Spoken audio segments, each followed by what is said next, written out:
Mas o que eu estou falando? Ela que deve estar olhando assim, puxa, mas hoje está totalmente diferente das outras 4 vezes, né? Não tá? Porque cada vez que eu vou numa casa, eu sigo uma inspiração do momento. Qual é a minha obrigação, de acordo com o Santuário de Portugal? Falar da consagração, da reza do texto e da devoção do primeiro sábado. Mas de acordo com o que o Espírito Santo vai tocando no momento, é que a gente vai entrando. Tá entendendo? Então ontem, por exemplo, o Espírito Santo tocou para falar mais sobre o sacramento da confissão, da Eucaristia, e aí nós entramos em Carlos Acutis, Beato Carlos Acutis, que é o santo mais próximo dos dias de hoje. Já ouviu falar Beato Carlos Acutis? Não? É um jovem. É um rapaz que morreu nesse século agora, né, 2006. Então ele está assim, é muito recente, o corpo dele estava incorrupto. E só para você ter uma ideia, ele faleceu novo, com 16 anos, se não me engano. Mas ele estão querendo colocar ele como padroeiro dos YouTube. Ah, é? Para ver como ele é recente. Porque quando começou o YouTube, ele foi o terceiro, se não me engano, ou o segundo, que se inscreveu no YouTube. Para poder fazer um canal. E por que ele se inscreveu no YouTube? Para fazer uma explicação e provar que Jesus estava realmente presente na Sagrada Eucaristia. E ele fez um documentário só sobre os milagres eucarísticos. Aí, e ele visitou também, ele foi nesses lugares. ele foi pessoalmente, visitou. Recente. Por isso que eu estou dizendo, é um santo bem recente. Ele é tão recente que estão dizendo que ele é assim, Beato Carlos Acutis, santo de calça jeans. Mas eu não gosto muito dessa terminologia não. Né? Eu gosto mais do padroeiro do YouTube. Né? Tá mais recente ainda, né? Então, quer dizer, é um menino recente. Aí, no ano que ele foi assim, para o ano, né? No fechamento da escolar, cada um deu uma declaração que fechar aquele ano, que queria ser e tal. Aí cada um disse, eu quero ser isso, queria outro. Aí falou assim, para mim não. Para mim só está reservado a morte. Eu já sabia que naquele ano ele ia falecer. Aí quando chegou perto da data que nós ia levar ele ficou doente. Ficou 3 dias com uma doença que apareceu do nada, assim. Sofreu muito. E aí ele pediu só uma coisa para o confessor dele, que ele queria oferecer aquelas dores que ele sentia que era muito forte, nenhum remédio conseguia fazer passar as dores dele. Então ele ia oferecer aquilo, igual a Jacinta, pela conversão dos pecadores, pela igreja católica, para que tenha bons pastores, e para que ele não passasse pelo purgatório. Ele tinha muito medo do purgatório, né? E aí ele pediu para o padre, olha, eu sofro tudo, mas posso pedir a Nossa Senhora para eu não passar pelo purgatório? Pode, meu filho. Ele pediu que podia ser a dor que fosse. Ele ia aguentar para não passar no purgatório. E aí, realmente, as dores dele aumentaram muito. E nenhum remédio dava conta das dores dele. Então, a gente acredita que não passou pelo purgatório, né? Agora, saber se passou ou não... Aí não vai questionar a gente, né? Só Deus sabe, né? Mas a prova que ele se salvou que quando foi... Aí teve uma família aqui no Brasil, uma família de uma criança de 4 anos, com uma doença que não tinha cura. E aí souberam do Carlos Acutis, que não era beato ainda, né? E aí fizeram uma promessa, se o Carlos Acutis curar a nossa criança, a gente vai mandar toda a documentação para beatificar. E foi curado, né? E aí foi mandada a documentação, a igreja aprovou a documentação.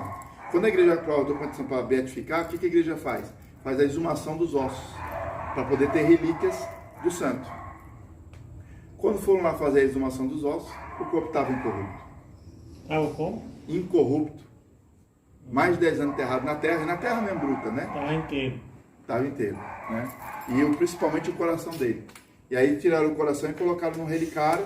E ultimamente a igreja está fazendo um sistema com todos os corpos de santos, inclusive o Papa João Paulo II, só que o Papa João Paulo II não está incorrupto, tem gente que pensa que está. Ela tem um sistema que muito antigamente, colocava ouro no rosto, ou então prata, para ficar o rosto do santo. Hoje em dia existe uma tecnologia que eles fazem, e eles reproduzem em cima dos ossos o corpo todinho do santo. Só que no caso do Carlos Acutis, como estava incorrupto, eles só fizeram para proteger o corpo, e não para reproduzir. Entendeu como é? Silicone, não sei o que eles usam lá, e fica igualzinho. E está lá na igreja, aí quando vai celebrar a missa, eles abrem uma portinha assim, fica dentro de uma urna de cristal, o corpo do Beato Carlos Acutis. Em pé? Não, deitado. Deitado como Entendi. Entendi. Entendeu, né? Então, é o santo considerado santo padroeiro dos jovens de hoje, né? Mostrando que santidade é possível nos dias de hoje. É o que a igreja fala sobre ele, né? Olha como a santidade é possível nos dias de hoje. Ele morreu, viveu, faleceu nos dias de hoje e conseguiu ser santo. Então, não é desculpa para nós que o mundo está muito podre e a gente não pode ser santo. É o contrário, né? A santidade tem que ser em qualquer idade e em todas as épocas históricas, né? E qual é o primeiro passo? Agora, uma coisa interessante. Sabe onde é que deu a conversão do Carlos Acutis? Mas não é de pecador para santo, não. É de bom para santo. É um outro tipo de conversão. Já era bom e quis ser ótimo. Sabe onde foi?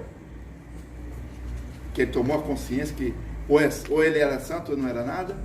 Onde foi? Em Fátima. Ah. Ele é da Itália, ele pediu para visitar Fátima com a mãe dele, tinha 13 anos. 13 anos.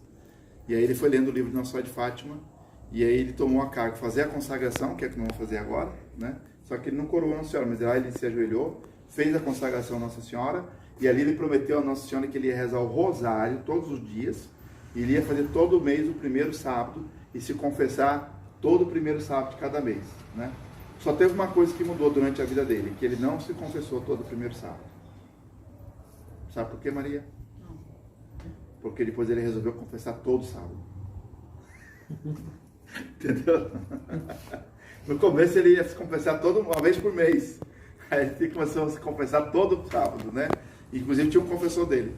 E tinha um confessor dele que ficava um pouquinho mais longe, que ele ia uma vez por mês desse outro padre que ele tinha mais intimidade. E olha a confissão dele. Aí o padre contou depois da morte dele, né? O padre contando confissão, olha. Não pode, né? Mas nesse caso o padre quebrou a regra. Sabe por quê? Porque o padre não ia contar um pecado dele. O padre ia contar uma virtude. Não pode contar os pecados. É uma questão da lógica, do bom senso, né? Bom senso. Mas o padre contou. O padre disse o seguinte, olha, de tal maneira ele era santo que quando ele chegou aqui, ele chegou para mim e falou assim, padre, hoje estou contente. Eu disse, por quê?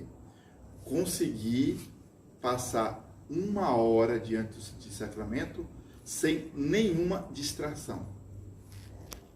Mas ele não passava só 1 hora, ele passava 1 hora antes da missa e 1 hora depois da missa e durante a missa. Né? O Beato Carlos Acutis, ele fazia praticamente quase todo dia já a adoração santíssima. Então quando ele foi se confessar, ele disse, olha, padre, estou muito contente hoje porque hoje eu consegui 1 hora sem nenhuma distração. Que, ó, uma virtude, né? É por isso que o padre contou, porque era uma virtude, mas não um pecado, né?